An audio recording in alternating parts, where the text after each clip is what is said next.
for? Yeah. How much more do you need? I'm just trying to go for a walk. I'm not real happy about all the construction, and then this guy pulls me over. Stay in the car. Stay in the car. No, I don't have to stay in the car. I don't have to stay in the car. What's your problem?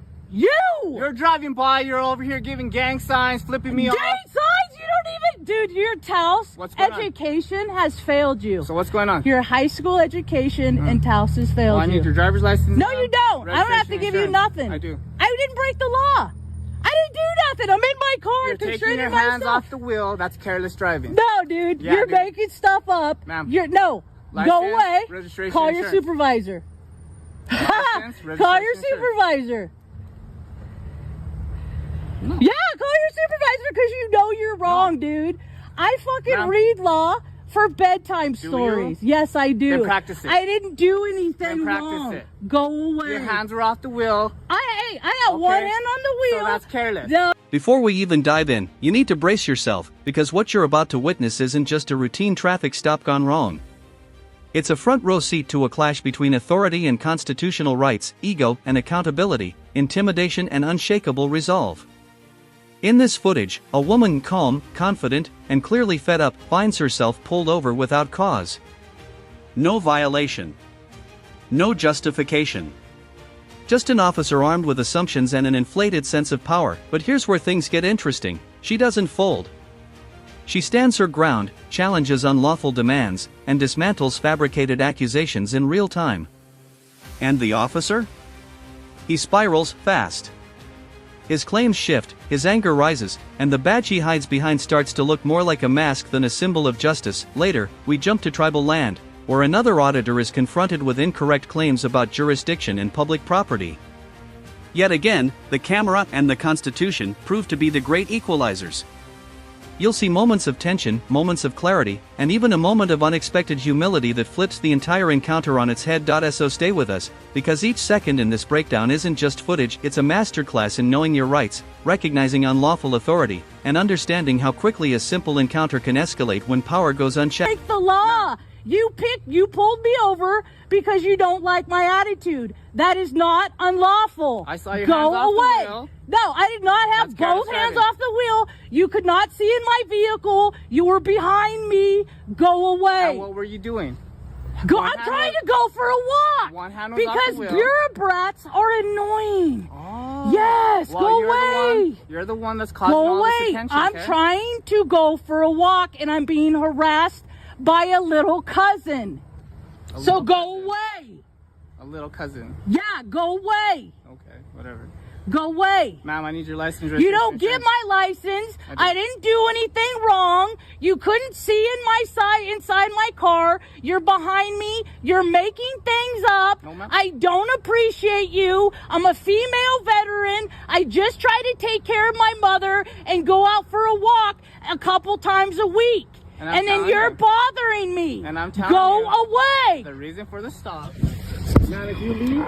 Right now is the classic scramble, an officer desperately reaching for any accusation that might justify a stop he never had reason to initiate. Gang signs? Really? A hand gesture becomes a criminal act now? This is the kind of overreach that exposes not just a lack of professionalism, but a lack of basic logic. When law enforcement starts inventing violations to retroactively justify their actions, it's a sign that the stop wasn't about safety, it was about ego from the very beginning. And watch her response closely. She's not yelling, not escalating. She's calling out the nonsense exactly as it's happening, refusing to be intimidated by theatrics. This is how you hold the line without crossing it. I had to open my car, dude. You open my car? You open my car? I got it all, dude. I got it all.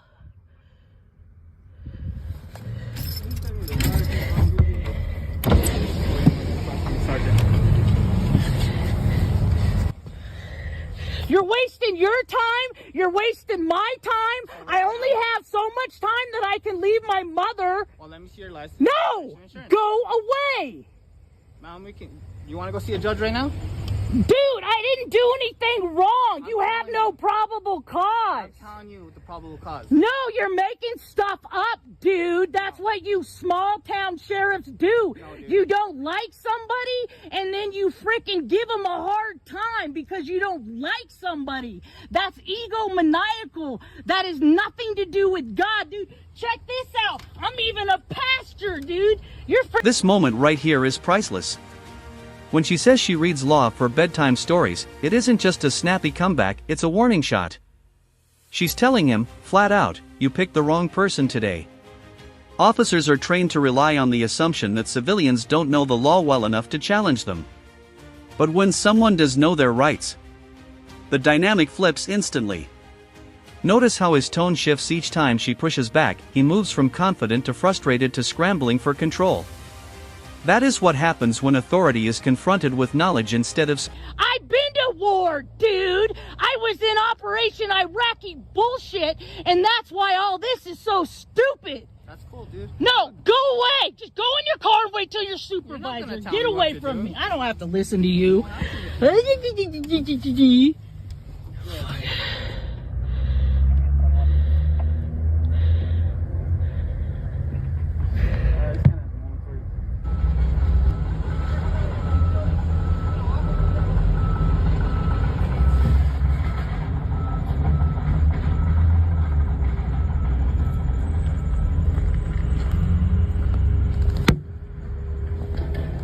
Can I talk to you like a reasonable person? Go ahead. Say everything you gotta say. So, ma'am, the whole reason for the stop was because I saw you have your hands off the wheel. You can give me all the gestures you want, okay? That doesn't bother me. But when you take your hands off the wheel, that's a concern. That's careless driving. That's why I pulled you over, okay? Mm-hmm. So all I'm gonna ask, ma'am, is you just keep your hands on the wheel, okay? Okay. You continue on with your day, all right? All right. Have a good one. This is where the situation crosses a line so bold it might as well be outlined in neon. The officer opens her car door without consent, without probable cause, and without any lawful justification. That is not a misunderstanding. That is a clear Fourth Amendment violation. Unlawful entry into a vehicle is legally equivalent to an unlawful search of your home. Her reaction isn't overdramatic, it's appropriate. She knows exactly what just happened, and she calls it out instantly. This officer wasn't enforcing law, he was enforcing obedience, and when she didn't comply, he escalated. This is why cameras matter. Good, you got your back to that guy. I know. You might have a gun. Yeah, because I'm worried about you. Oh. I have other guys watching him. Oh, okay, You cool. can go ahead and keep walking. Okay, cool.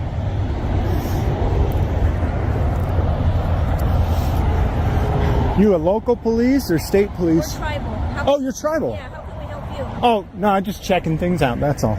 Okay. Yeah, appreciate it though. You need to stay out of our area, this scene area, because you're in the middle of a scene right now. Oh, it's a scene? Yes. Oh, okay. All right, is the ramp closed? Is the ramp closed then? No, it's not closed. Oh, cool. I'll stay on the ramp then. Okay. Thanks. So you want me on that side of the road? Well, anywhere around here, you seem to be in this area. I'll be happy to go where you want. That side of the road is better for you guys? You go around. No, I can stay and record you. Yeah, but not in this But, area. You're on federal land right now. You're on federal property. Oh, am I? Okay. Yeah. Okay, so this road. Head back that way, please. You can go that way. So this road right Where here. you came from. Walk back So this that way. road right here, I can't be on. Sir, The you're public isn't allowed on that This is road. all And just like that, the tone does a complete 180 the moment a supervisor steps in.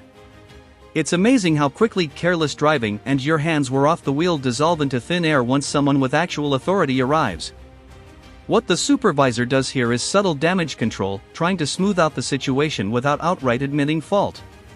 But make no mistake, this quiet dismissal of the incident is an indirect admission that the stop should never have happened.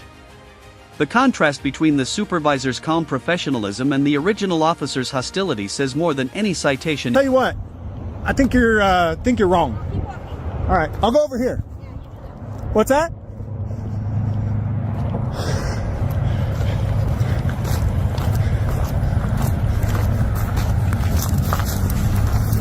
Hey man, you're on tribal land, you gotta go. They said.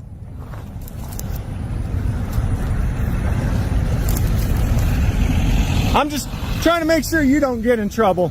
That's all. She said, all right, cool. No problem, man. Little lady's got a mouth on her over there.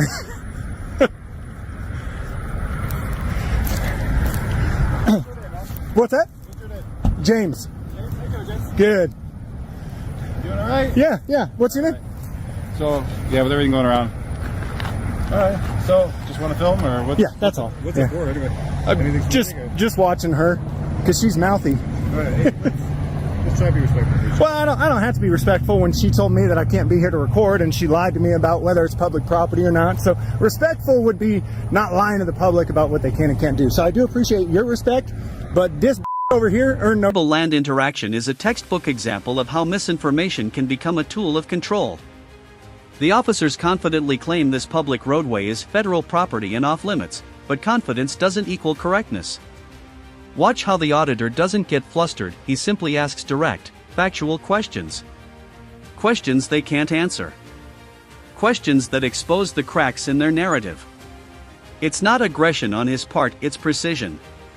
When officers can't articulate the laws they're enforcing, that's not a citizen's failure. That's a failure of training, authority, and transparency. Sir, and my name is James, sir, and she hasn't, so I'll call her. James or sir? What's that? Do you prefer James or sir? Oh, anything. Honestly, I don't care what you call me. I don't care if you call me bitch. Honestly, I'm not the type to get offended about that stuff. All right, James. Can you do me a favor though, please? Probably not, but what do you... What's up? Just let these guys do their investigation. No problem. And then, no problem. I wouldn't have even spoken if I wasn't spoken to. All right. And I get, I had to come from that direction, so I was happy to go where you guys are more comfortable with, as long as I can get the shot. And cool. Appreciate you, brother. Is this The discussion about respect is a powerful moment in this encounter. Respect isn't automatically granted because someone wears a uniform, it's earned through honesty, professionalism, and integrity. The auditor makes that point crystal clear. He's not being rude, he's being honest. When an officer lies about public property, that lie damages trust. a lot of good options out here, but I got the best I could. I just want to say sorry. That's all. Miss Lopez. Okay. Hey, earlier I called Miss Lopez a Who's and that? this female officer right here, and I just wanted to give her a flower and say sorry. You want me to hand it to her? Yeah, if will you? want to? Sure. Yeah. Just tell her I'm sorry I called her the B word. Yeah.